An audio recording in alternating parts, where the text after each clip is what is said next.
के बहुते दर्द देला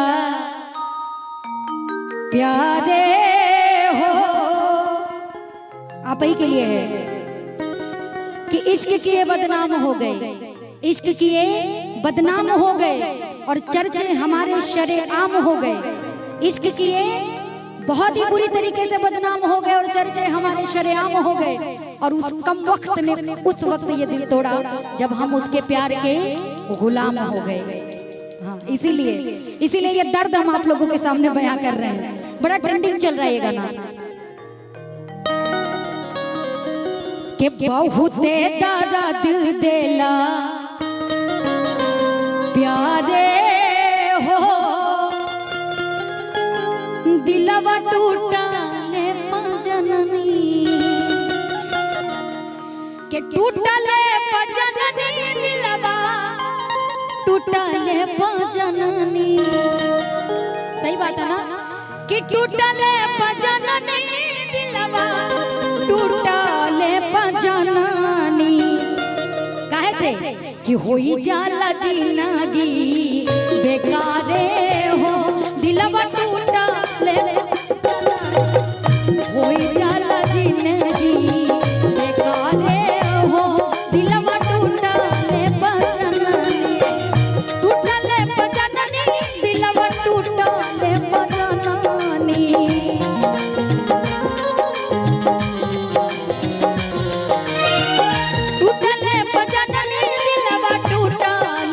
जननी। बहुते दर्द देला प्यारे हो, दिलवा टूटले जननी।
दुश्मन बनी जाला,